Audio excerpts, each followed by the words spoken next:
নমস্কার বন্ধুরা, মমতা রান্না বান্নাতে আপনাদের সবাইকে স্বাগত। আজকে রেসিপি কিভাবে বাড়িতে খুব সহজে দোকানের মতো টক দই বানিয়ে নিতে পারেন, তাও খুব কম সময়ের মধ্যে, সেটাই ভিডিওর মাধ্যমে শেয়ার করে নেব। মিষ্টি দইয়ের থেকে টক দই শরীরের জন্য খুব উপকারী। যারা ওয়েট লস করেন কিংবা ত্বক চুলের এইসব কিছু যত্নের জন্য টক দই একটা প্রধান ভূমিকা পালন করে থাকে। এছাড়াও বাড়িতে বানানো টক দই দোকানের টক দইয়ের থেকে খুব স্বাস্থ্যকর হয়। তো চলুন ভিডিওটি শুরু করা যাক। আমি 500 গ্রাম দুধ নিয়ে নিয়েছি। চেষ্টা করবেন দুধটা নির্ভেজাল নেওয়ার, কারণ দুধে যদি জল মেশানো থাকে তাতে দইটা ঠিকমতো জমবে না।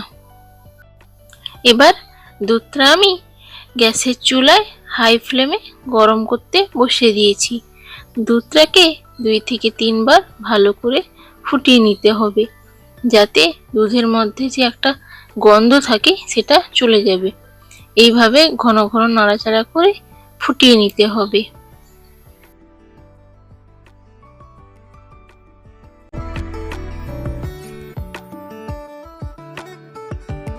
এবার গ্যাসের থেকে দুধটাকে নামিয়ে নিয়েছি, দিয়ে ঠান্ডা করে নেব।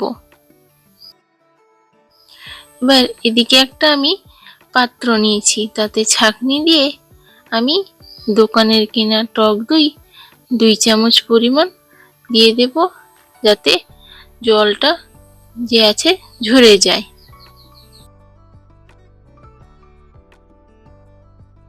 আর যে পাত্রে আমি টক দই বসাবো তার জন্য এখানে আমি সেই পাত্র নিয়ে নিয়েছি। এবার এদিকে টক দই থেকে জলটাও আমার ভালোভাবে ঝরে গেছে।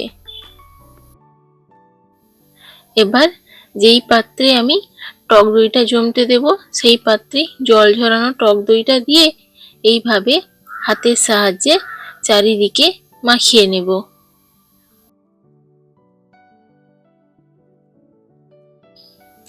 দুধটাকে এমন পর্যায়ে ঠান্ডা করতে হবে যাতে আঙুল দিয়ে সহ্য করা যায়। এবার অল্প দিয়ে এইভাবে টক দইয়ের সাথে ফিটিয়ে নিতে হবে, আবারও অল্প অল্প দিয়ে আবারও ফিটিয়ে নেব।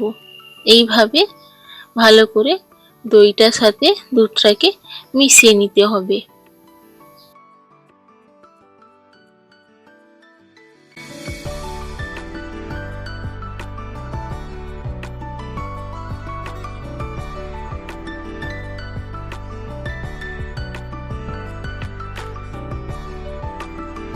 তো আমার মেশানো হয়ে গেছে, এবার ঢাকা দিয়ে দেব।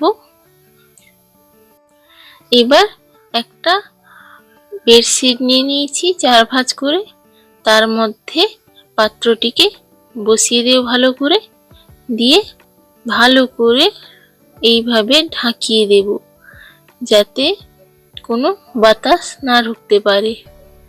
এইভাবে ভালো করে ভাঁজ করে রেখে দেব।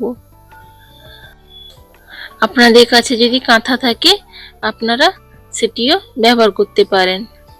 এবার এটাকে আমি এক সাইডে রেখে দেব 6 থেকে 7 ঘন্টার জন্য। 6 থেকে 7 ঘন্টা হয়ে গেছে। এবার আমি খুলে নেব, দিয়ে দেখে নেব দইটা পুরো পারফেক্ট ভাবে জমেছে কিনা। তো দেখুন দইটা আমার একদম দোকানের মতো জমাট বেঁধে গেছে, আর কালারটাও কত সুন্দর এসছে। এবার আমি চামচ দিয়ে দেখাচ্ছি কতটা সুন্দরভাবে দইটা জমেছে।